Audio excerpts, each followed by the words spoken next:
Dalam urusan makan pun sederhana. Di Al-Quran urusan makan itu kulu washrabu wala tusrifu innallaha la yuhibbul musrifin. Makanlah sesukamu, minumlah sesukamu, tapi jangan berlebih-lebihan. Kalau sudah kenyang berhenti. Boleh kita kenyang, jangan sampai kekenyangan. Boleh kita lapar, jangan sampai kelaparan. Makanya di kitab Ihya Imam Ghazali mengatakan kata-kata wala tusrifu, jangan berlebih-lebihan, itu mengandung makna wasat, makna tengah-tengah, makna sederhana. Demikian pula dalam urusan bersedekah itu juga sunat sederhana. Termasuk ibadur rahman, hamba yang Allah sayang, itu alladzina idza anfaqu lam yusrifu wa lam yaqturu wa kana baina dzalika qawama. Kalau ngasih nafkah, kalau sedekah itu jangan israf, jangan berlebih-lebihan, jangan iktar, jangan terlalu ngirit, jangan kebanyakan, jangan terlalu sedikit. Wa kana baina dzalika qawama. Kita harus bisa menyeimbangkan antara boros sama ngirit.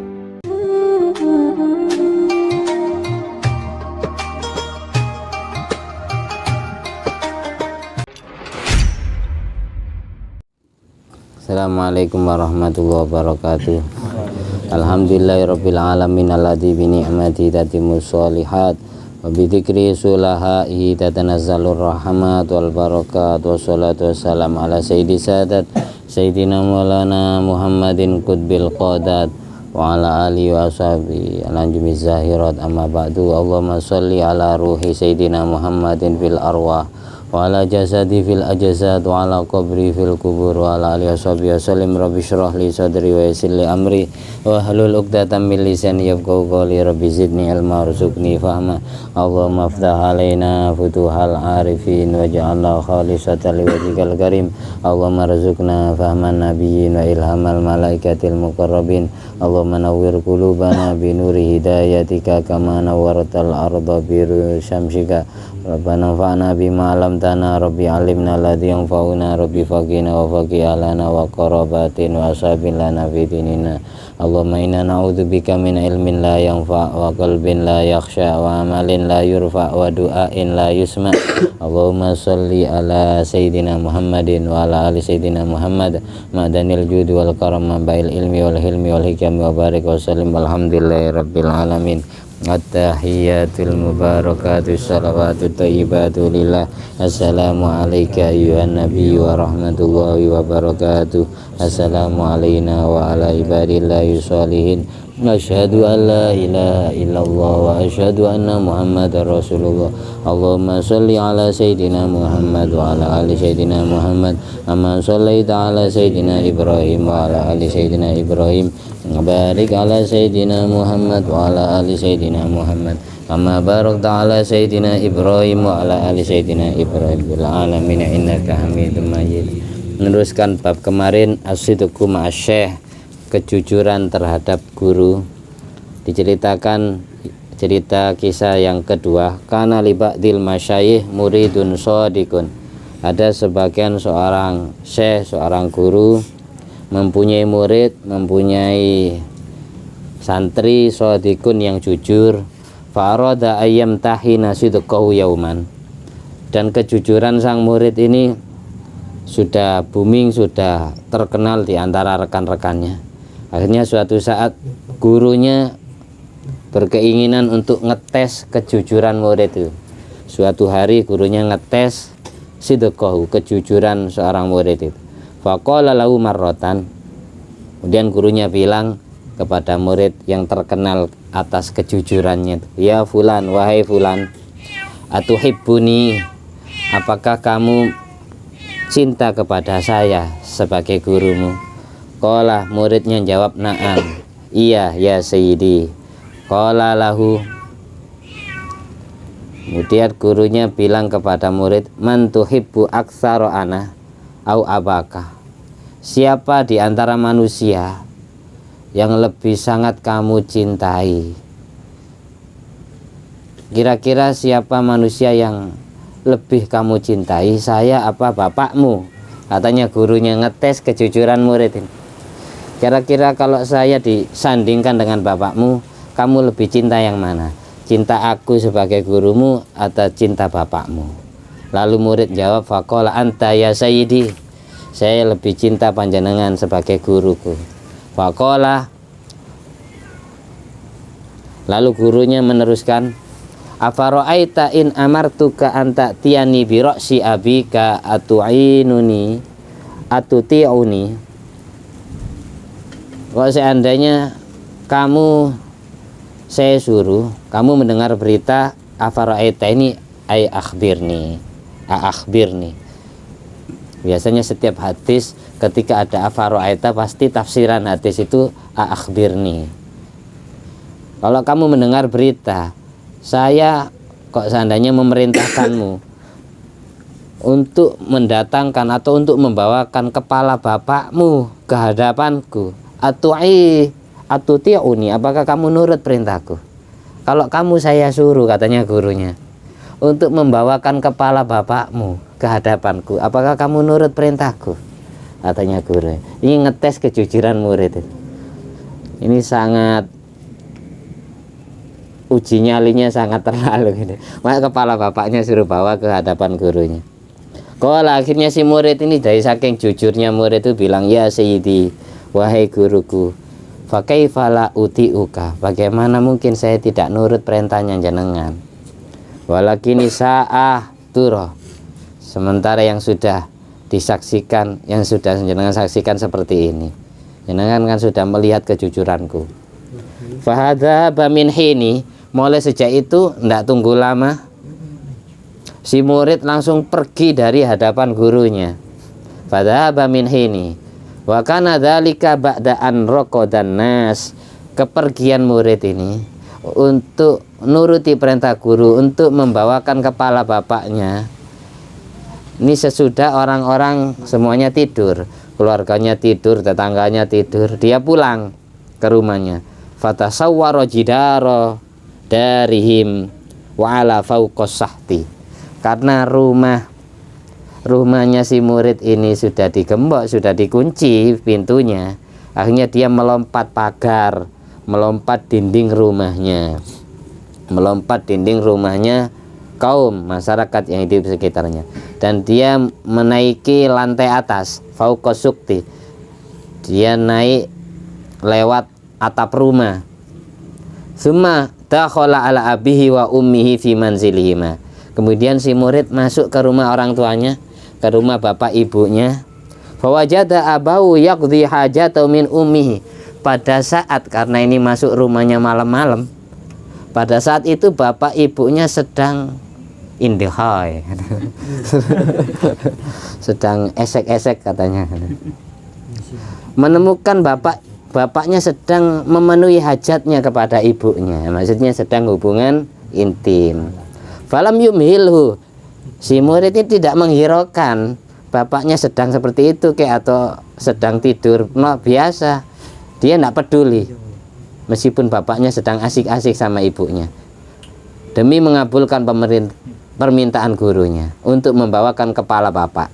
Hatta yafrugha min hajatihi, dia tidak peduli, tidak menghiraukan itu sampai selesainya bapak dari hubungan intim. Masih asik hubungan intim langsung ditebas lehernya. Walakin barroka alaih, sampai si bapak menderum kepada lapo, menderum itu ibaratkan disentak ya. Iya, aku sedang sibuk nggarap sawah. Kamu kurang ajar nyelonong masuk ke kamar orang tua. Wa fauqa ummi, pada saat bapaknya menderum, si bapak masih berada di atas ibunya. Nggak tunggu lama si anak fawaqata ra'sahu wa atabi lisyekh, si anak langsung menebas kepala orang tua dan membawakan kepala ini ke hadapan gurunya. Gurunya bukan orang biasa, ini walinya Allah ya. Wa tarahu baina yadayhi, dan melemparkan kepala itu di hadapan gurunya. Faqala lahu, lalu gurunya bilang kepada si anak yang sudah nebas leher orang tuanya itu, leher bapaknya, waihaka, celaka dirimu. Waihaka ini ucapan seakan kasih, bisa kasihan, bisa celaka. cek saaken ya wakmu ini. Ataitani biroksi abika. Celaka kamu membawa kepala bapakmu kepada saya. Faqala, lalu si anak jawab, ya sayyidi, na'am, iya, ini kepala bapakku wahai guruku. Ha huwa hadza, ini buktinya. Faqala lahu waihaka, kamu kasihan sekali. Inama kuntu mazihan, saya kemarin itu hanya bersenda gurau, saya tidak serius, guyonan aku. Duduk temenan kau nugel kepala bapakmu, bukan. Saya cuma bercanda, saya ngetes kejujuranmu. Ternyata kamu membawakan kepalanya beneran. Faqala laul murid, lalu si murid ini bilang, ama ana fakullu kalamika indi la hazla fih. Menurutku wahai guruku, semua yang terlontar dari mulutnya jenengan itu keseriusan bagiku. Tidak ada kata-kata bercanda, tidak ada kata-kata senda gurau. La hazla fih, tidak ada kata-kata guyonan. Faqala lahu syekh radhiyallahu an, lalu gurunya bilang kepada muridnya, undur, lihatlah, hal huwa ra'su abika, apakah ini benar kepala bapakmu apa bukan? Setelah dibuka bungkusannya, fanadhara al murid faidan huwa laisa bi ra'si abi, ternyata kepala laki-laki yang ditebas yang berhubungan intim sama ibunya ternyata bukan kepala bapaknya. Lihat, ini apakah kepala bapakmu beneran?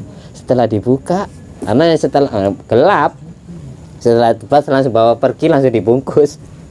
Setelah dibuka wajahnya ternyata bukan kepala bapaknya, kepala orang lain, ibunya selingkuh. Selingkuh dengan orang kafir. Faqala lahu syekh ra'su man huwa, ini kepala siapa? Faqala lahu ra'su fulan al-ilji, ini kepala seseorang al-ilji. Ilji ini istilah bahasa Arab Yaman, itu orang kafir. Ini kepala orang kafir wahai guruku. Qala wa kana ahlu madinatim yattakhidunal uluj katsiran bimunazzalatil abid as-sudani. Karena penduduk kota di negeri tempat tinggal murid dan guru ini biasa menjadikan orang kafir posisinya sama kayak budak dari negeri Sudan, as-Sudaniyin, berarti benua Eropa, Afrika. Sudan ini benua Afrika. Tadi saya bahas itu sama Hamdan. Biladun Naubah dulu namanya. Sekarang Biladun Naubah. Sekarang namanya Sudan. Negara Sudan ini negara yang bersebelahan dengan negeri Habasyah yang sekarang disebut Eritrea sama Ethiopia. Orangnya hitam-hitam. Saya dulu pernah punya guru dari Mesir, namanya Syekh Abdullah Ar-Rifai. Ada teman saya ini datang terlambat pas sekolah karena beliau ngajar itu ya bahasa Arab, enggak bisa bahasa Indonesia, masih belajar. Ini ada anak hitam telat ngajinya, sekolahnya telat. Lalu semua satu kelas bilang, sawat ya Syekh, hitam sak kelas itu ngeledek anak yang telat ini, hitam ya Syekh. Terus saya itu bilang gini, laisa kasawadil hakiki, katanya beliau, sawadul Indonesia laisa bisawadil hakiki, wa inna masyawad al hakiki wa asyawad kasabur, katanya beliau. Hitamnya orang Indonesia ini bukan hitam asli. Hitam yang asli itu hitam kayak hitamnya papan tulis sebelum dikapuri. Bahwa kasudani, seperti hitamnya orang Sudan, katanya beliau. Saya awalnya tidak percaya, mosok ana wong seireng kayak papan tulis itu. 1 bulan sesudah itu ada jamaah rombongan dari Sudan datang ke pondok saya. Memang hitamnya kayak papan tulis. Ini ketepatan orang kafir ini, orang kafirnya ini langsung ditebak. Hati ibunya si anak ini berzina dengan orang kafir. Gurunya ini mukasyafah, tahu. Makanya dites seperti itu, nadanya kayak bercanda, tapi dari keseriusannya si murid langsung ditebas beneran. Untung bukan kepala bapaknya. Itu kisah walinya Allah di zaman itu. Qala wa kana abu iban tilkal laila. Pada saat ibunya ini selingkuh, bapaknya sedang gaib, sedang tidak ada di rumah, sedang bepergian di malam itu. Fakhonathu zaujatuhu fil firas. Ibunya atau istrinya bapak itu berkhianat kepada suaminya di dalam tikar atau kasur tidurnya. Wa'adat iljan kafiron, akhirnya dia memanggil pria kafir yang kulitnya hitam sama kayak orang Sudan tadi. Wa makkanathu min nafsiha, si ibunya mempersilahkan pria kafir untuk menikmati tubuhnya. Nah, makanya dari sini dapat kita simpulkan ya, kalau ninggal istri jangan lama-lama. Karena wanita itu apa kayak istrinya tentara, ditinggal dinas, ditinggal tugas, kadang selingkuh sama tetangganya, akhirnya cekcok pulang tiba-tiba bunting. Kayak gitu. Mending kalau tugas jauh dibawa sama keluarganya, ya jangan jauh. Makanya di kitab Ihya itu yang sunat adil, yang sunat sederhana itu dalam urusan fin nafaqah wal wiqa, dalam urusan mengasih nafkah sama urusan hubungan intim itu sunat sederhana. Maksudnya apa? Ngasih nafkah itu sunatnya tidak terlalu banyak dan tidak terlalu sedikit. Demikian pula hubungan intim tidak terlalu sering dan juga tidak terlalu jarang. Terlalu banyak nanti ngasih nafkah, istrinya akhirnya kedunyan, serakah, punya sifat tamak rakus.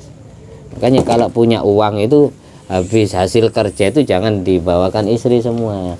Sebagian dipegang istri, sebagian dipegang kamu. Jangan semuanya yang jadi bank negaranya, jangan istri. Itu biasanya mata duitan karena sudah terdidik punya megang uang kebanyakan. Laki-laki itu Allah uji dengan nafsu syahwat kepada wanita, wanita Allah uji dengan harta benda.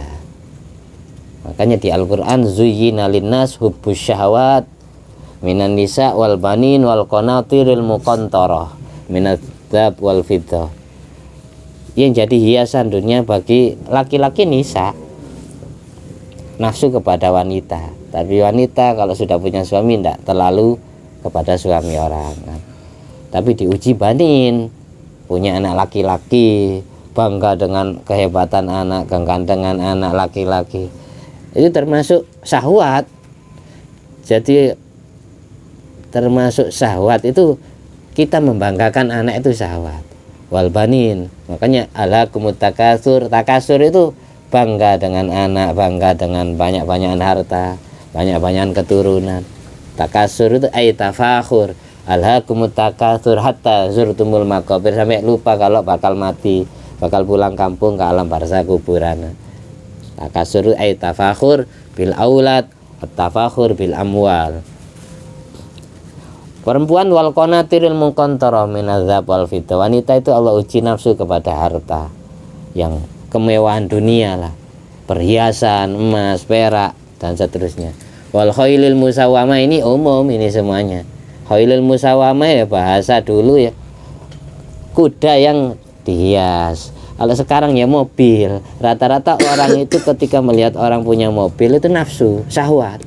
Kapan aku di mobil itu ya? Laki maupun perempuan diuji khailil musawwamah.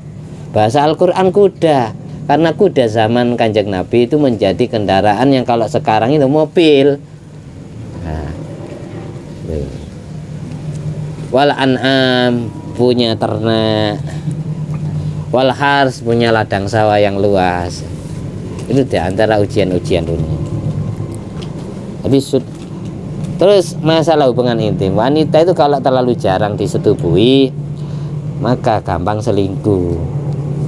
Kalau keseringan maka dia akan punya nafsu. Suatu saat suaminya loyo, tidak siap, tidak fit, tenaganya minta istrinya.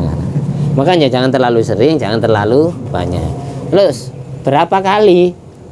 Kalau di kitab Qurratul Uyun, akhirnya ngajar Qurratul Uyun aku gitu. Di kitab Qurratul Uyun itu pendapat ada dua ulama, paling tidak satu Jumat atau satu pekan 2 kali atau satu pekan 1 kali. Itu sudah masuk kategori tidak terlalu sering, tidak terlalu jarang. 1 Jumat 1 kali dikasih jatah, atau 1 Jumat 2 kali.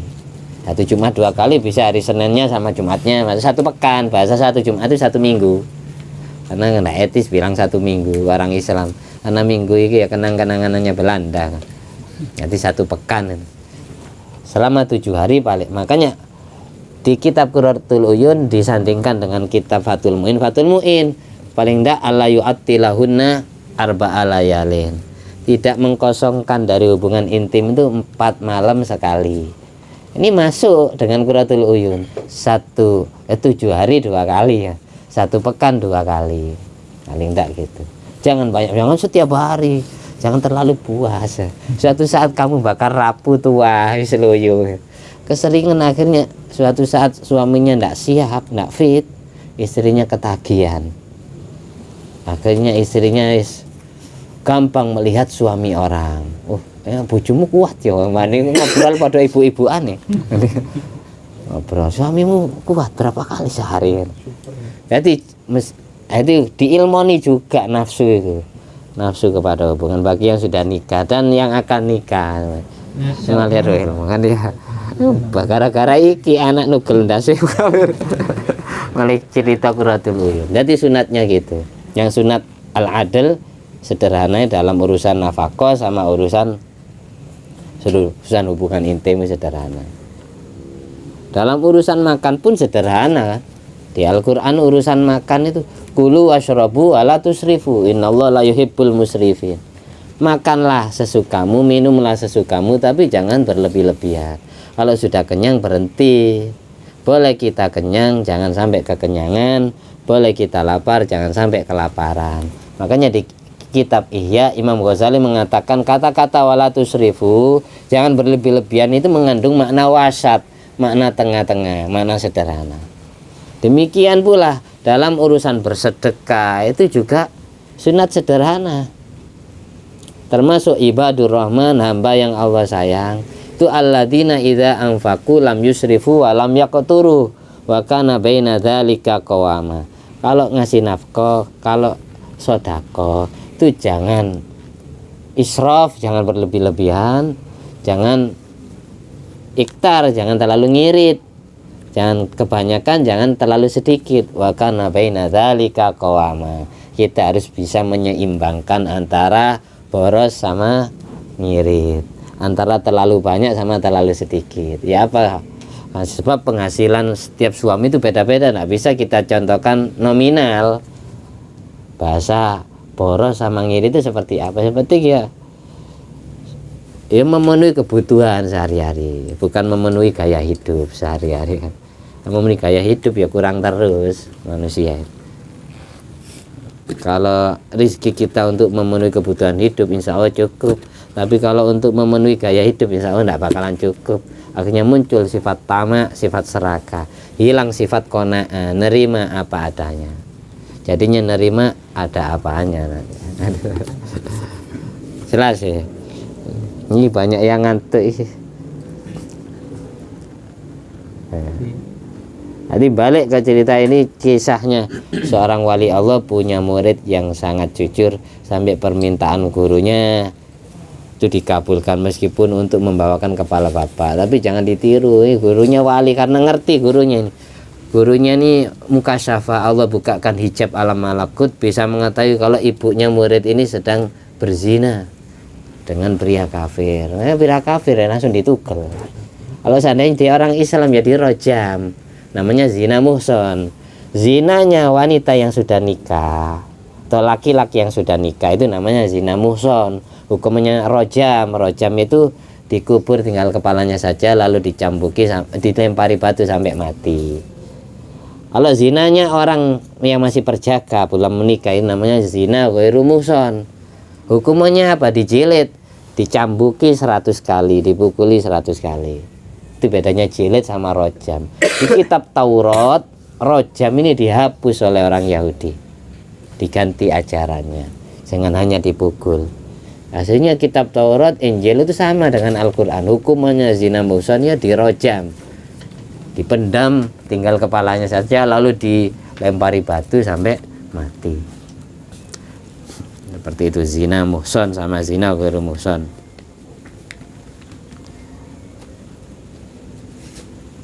banyak kisahnya kayak Ki Barsiso dulu ya, Barsiso di Nasoi Lipat ya. Terus ada dulu kisah saya pernah cerita, tapi pada waktu saya cerita tidak semuanya hadir ya. Saya ulangi lagi.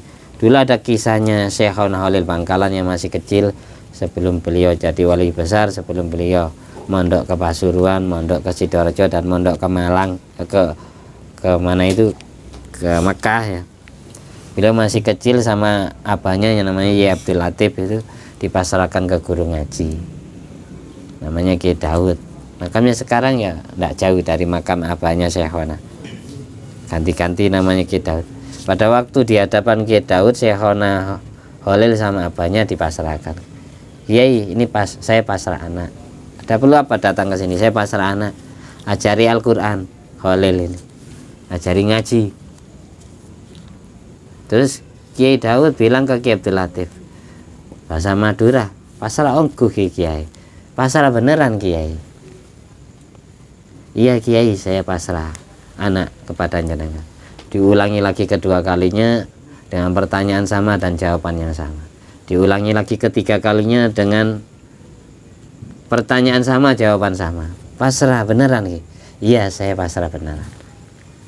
Setelah itu Ki Abdul Latif sama Ki Daud diajak ke halaman rumah sambil membawa Ki Holil yang masih kecil. Ki Daud membawa pedang gitu.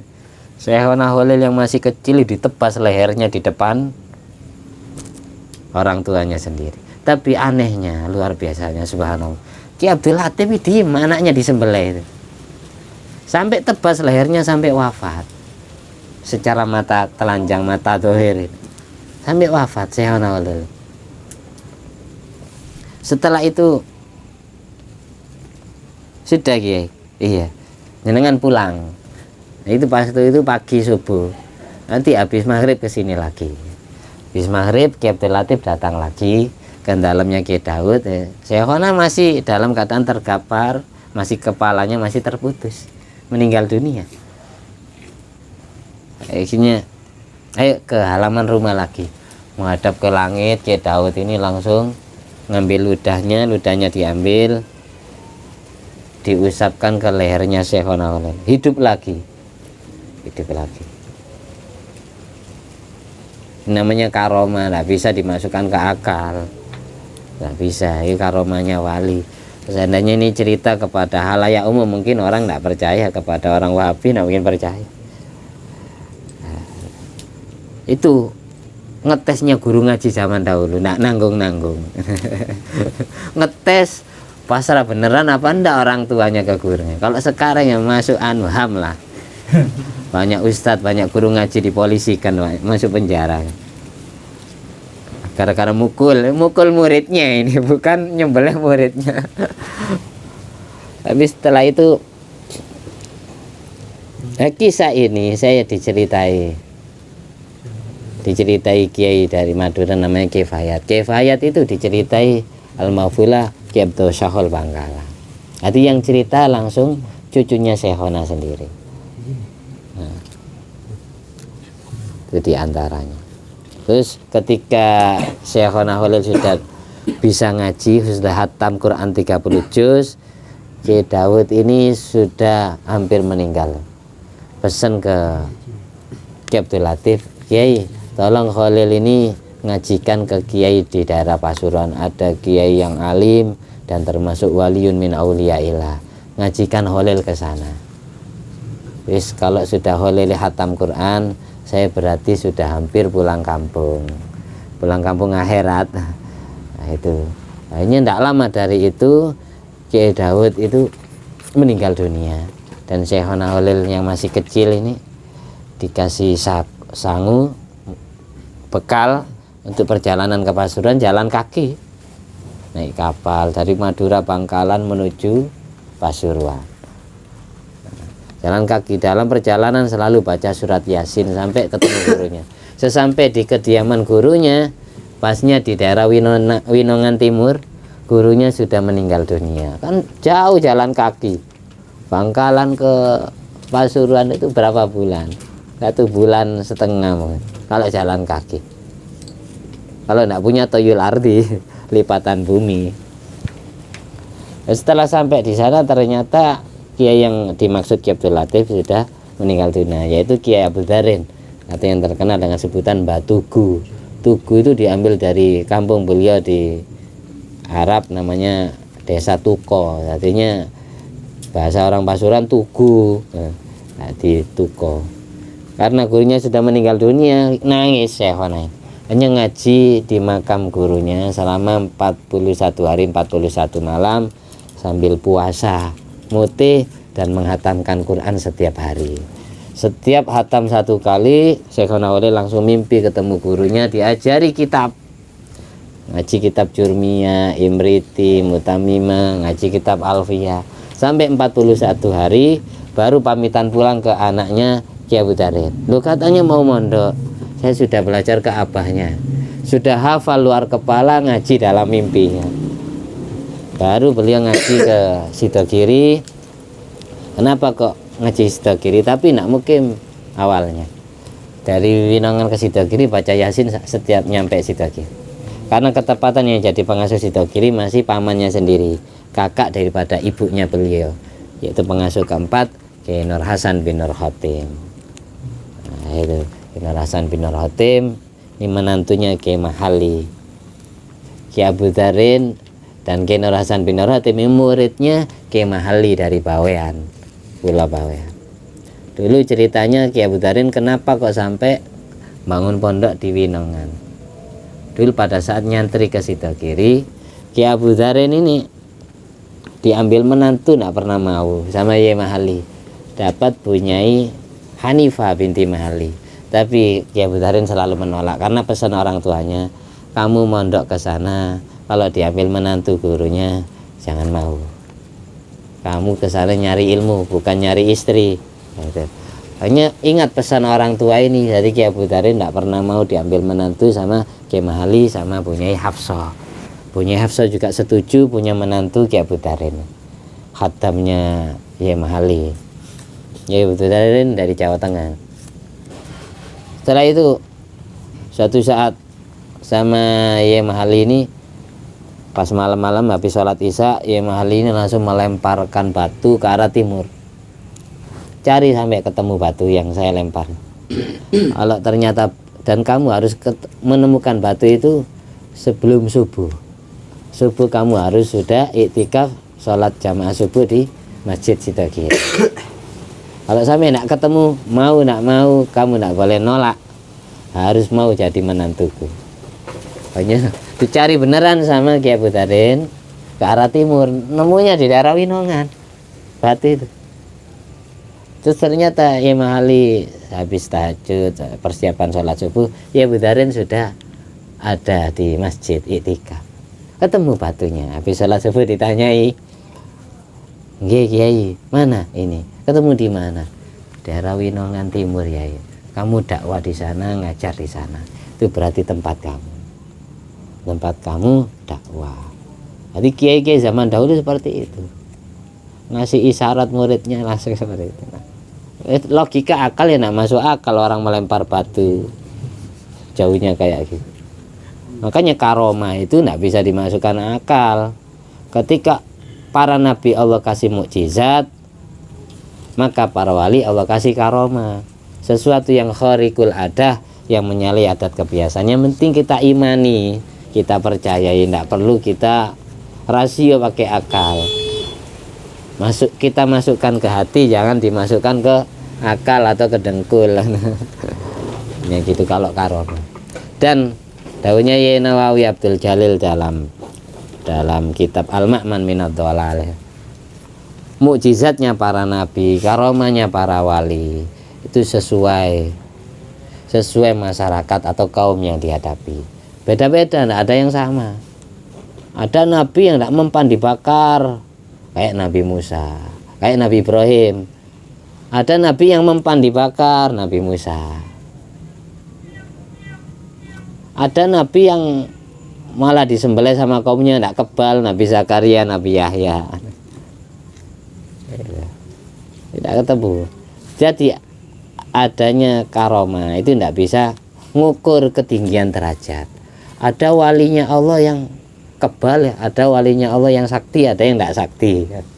Tapi itu tidak bisa jadi patokan atau barometer, tolak ukur ini derajatnya lebih tinggi, ini lebih rendah, tidak bisa. Yang ngasih derajat itu Allah, cahaya makrifat hatinya, itu tidak bisa tahu. Rubama ruzikol karomah malam takmul laul istiqomah. Maka di kitab Hikam itu Ibnu Athaillah Sakandari mengatakan, kadang Allah ngasih rizki karomah itu kepada orang yang masih belum sempurna istiqomahnya, kepada orang yang masih belum jadi wali sudah Allah kasih karomah kadang. Jangankan para wali, dukun-dukun itu banyak yang sakti, jalan di atas air, dibakar nak mempan.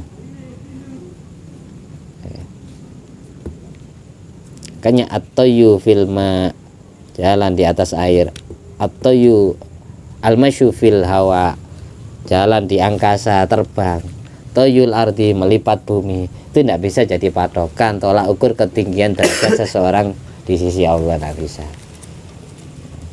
Karena ada wali yang kebal, ada nabi yang kebal, ada nabi yang tidak kebal, ada wali yang tidak kebal. Kalau kita ngukur derajat tinggi itu dengan kekebalan, ada walinya Allah tidak mempan dibacok ya. Nabi Zakaria disembelih sama umatnya, sama Bani Israel. Berarti derajatnya Nabi kalah dengan wali berarti. Jadi tidak bisa kayak gitu. Karena karomah yang diberikan atau mukjizat yang Allah berikan kepada para kekasihnya itu sesuai masyarakat yang dihadapi. Contohnya kayak Fir'aun dikasih tongkat kesaktian, tongkat. Nabi Musa Allah kasih tongkat kesaktian, karena yang dihadapi sahara, tukang penyihir. Masyarakat yang dihadapi, masyarakat yang didakwai adalah orang-orang yang mendewakan ilmu sihir. Yang paling sakti pada waktu itu Fir'aun. Akhirnya Allah kasih tongkat Nabi Musa. Nabi Isa, masyarakat yang dihadapi adalah atibba, masyarakat yang mendewakan ilmu kedokteran. Akhirnya mukjizatnya Nabi Isa identik dengan pengobatan, yubri'ul akmaha wal abrasa wa yuhyil mauta biidznillah. Bisa menyembuhkan penyakit baros, penyakit belang, penyakit lepra, kusta dan semacamnya.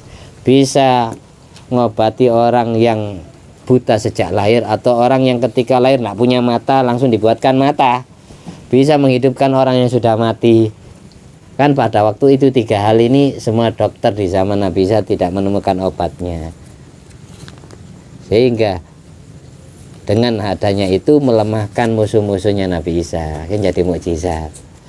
Mukjizat itu apa? Sesuatu yang melemahkan musuh, mukjizat. Kenapa mukjizatnya Nabi Muhammad SAW berupa Al-Quran? Kok bukan tongkat kesaktian atau identik dengan ilmu pengobatan? Kok Al-Quran yang jadi mukjizat? Karena masyarakat yang dihadapi Rasulullah adalah masyarakat yang mendewakan syu'ara, penyair.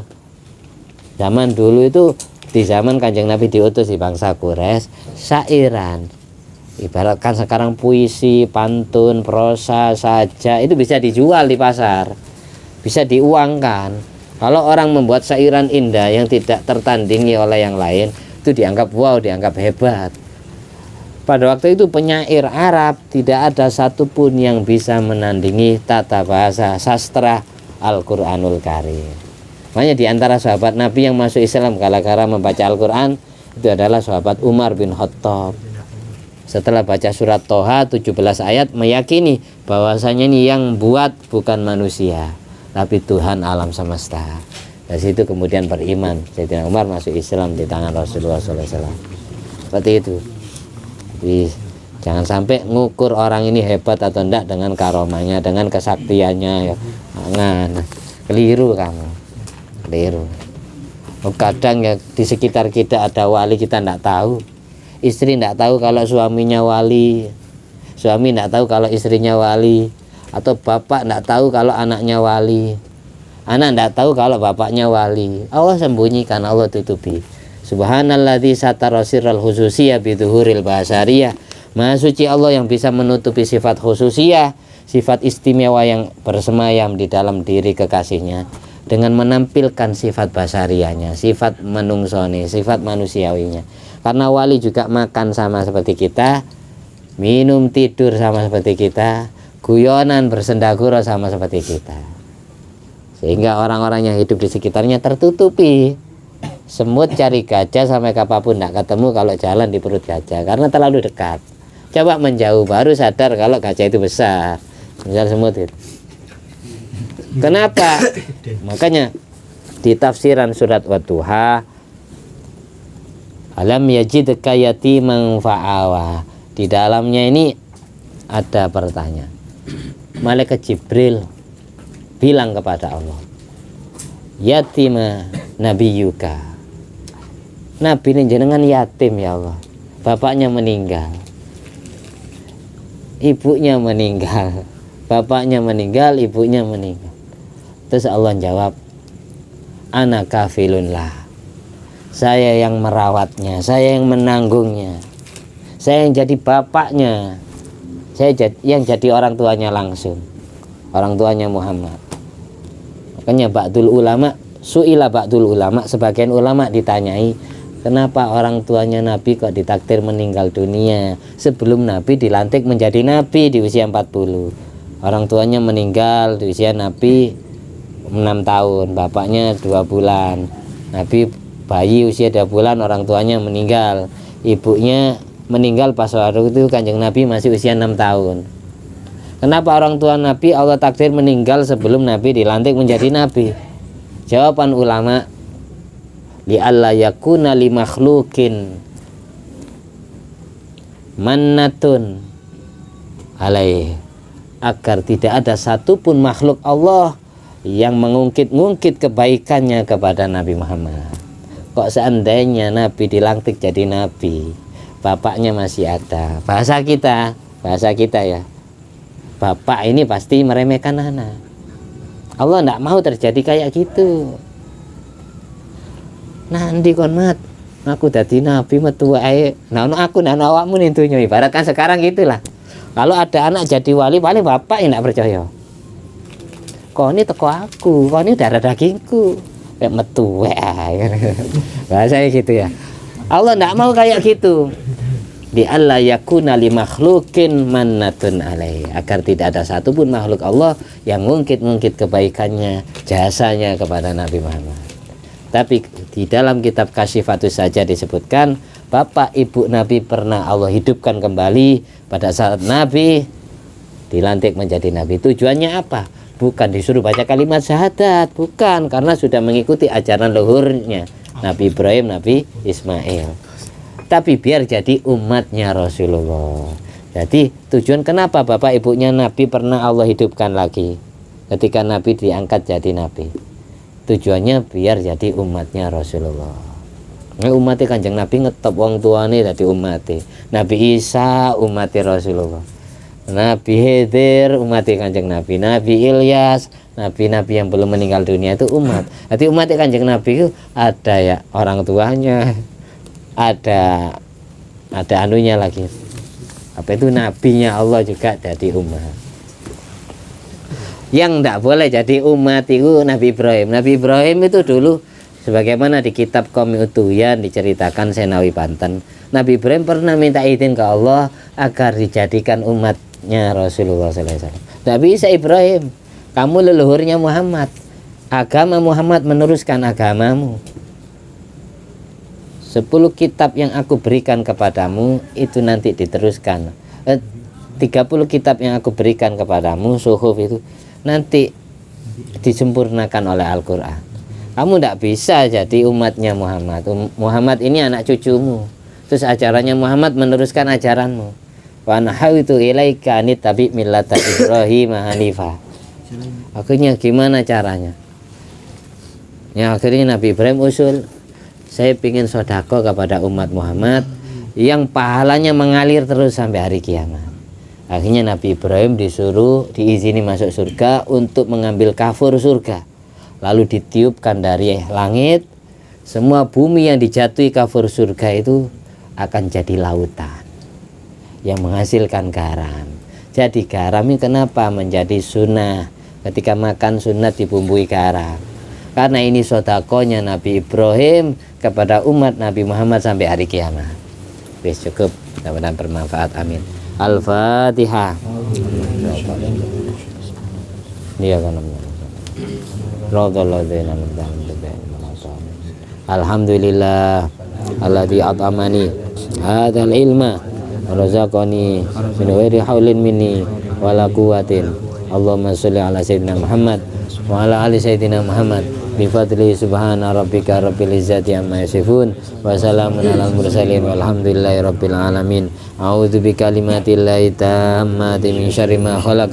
A'udzu bikalimatillahi tammati min syarri ma khalaq. A'udzu bikalimatillahi tammati min syarri ma khalaq. Bismillahilladzi la yadurru ma ismihi syai'un fil ardi wa la fis samai wa huwas samiul alim. Bismillahilladzi la yadurru ma ismihi syai'un fil ardi wa la fis samai wa huwas samiul alim. Bismillahilladzi la yadurru ma ismihi syai'un fil ardi. Subhanakallahumma wa bihamdika asyhadu an la ilaha illa anta astaghfiruka wa atubu ilaik. Wassalamualaikum warahmatullahi wabarakatuh.